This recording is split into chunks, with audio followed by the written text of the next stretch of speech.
O Botafogo lidera a tabela com 46 pontos em 23 jogos. São 14 vitórias, 5 derrotas e 4 empates. Com 41 gols marcados e 24 sofridos, tem um saldo de gols positivo de 17. Em segundo lugar, o Fortaleza acumula 45 pontos em 22 jogos, com 13 vitórias, 3 derrotas e 6 empates. O time marcou 29 gols e sofreu 20, com um saldo de 9 gols.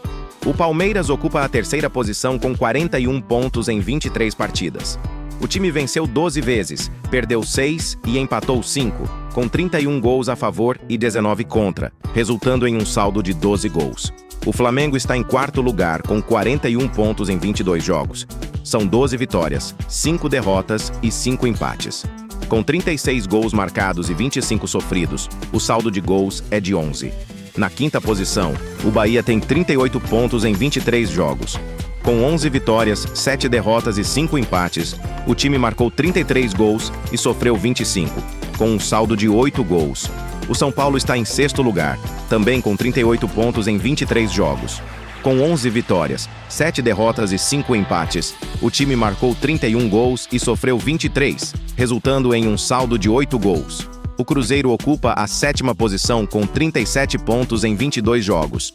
O time tem 11 vitórias, 7 derrotas e 4 empates, com 31 gols marcados e 24 sofridos, um saldo de 7 gols. Em oitavo lugar, o Atlético Mineiro soma 30 pontos em 21 partidas. São 7 vitórias, 5 derrotas e 9 empates, com 29 gols marcados e 29 sofridos, resultando em um saldo de 0 gols. O Atlético Paranaense ocupa a nona posição com 29 pontos em 21 jogos. O time tem 8 vitórias, 8 derrotas e 5 empates, com 25 gols a favor e 24 contra, resultando em um saldo de 1 gol. O Vasco da Gama está em décimo lugar com 28 pontos em 22 jogos. São 8 vitórias, 10 derrotas e 4 empates.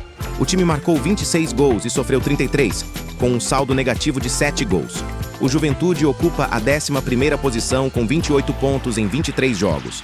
Com 7 vitórias, 9 derrotas e 7 empates, o time marcou 28 gols e sofreu 32, resultando em um saldo negativo de 4 gols.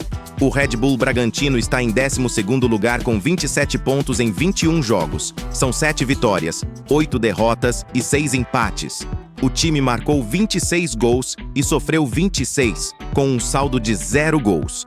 O Internacional ocupa a 13ª posição com 25 pontos em 19 jogos. Com 6 vitórias, 6 derrotas e 7 empates, o time marcou 18 gols e sofreu 18, resultando em um saldo de 0 gols. Em 14º lugar, o Criciúma soma 25 pontos em 21 partidas. São 6 vitórias, 8 derrotas e 7 empates. O time marcou 30 gols e sofreu 32, com um saldo negativo de 2 gols. O Grêmio ocupa a 15ª posição com 24 pontos em 21 jogos. O time tem 7 vitórias, 11 derrotas e 3 empates, com 20 gols a favor e 25 contra, resultando em um saldo negativo de 5 gols. O Vitória está em 16º lugar com 22 pontos em 23 jogos. São 6 vitórias, 13 derrotas e 4 empates. O time marcou 25 gols e sofreu 36, com um saldo negativo de 11 gols. O Corinthians ocupa a 17ª posição com 22 pontos em 23 jogos. Com 4 vitórias, 9 derrotas e 10 empates, o time marcou 20 gols e sofreu 29, resultando em um saldo negativo de 9 gols. Fluminense. Em 18º lugar, o Fluminense soma 21 pontos em 22 jogos. São 5 vitórias, 11 derrotas e 6 empates. O time marcou 16 gols e sofreu 26, com um saldo negativo de 10 gols. O Cuiabá Esporte Clube está em 19º lugar com 18 pontos em 21 jogos. São 4 vitórias, 11 derrotas e 6 empates. O time marcou 21 gols e sofreu 29, com um saldo negativo de 8 gols. O Atlético Goianiense ocupa a 20ª posição, com 18 pontos em 24 jogos. Com 4 vitórias, 14 derrotas e 6 empates, o time marcou 20 gols e sofreu 37, resultando em um saldo negativo de 17 gols.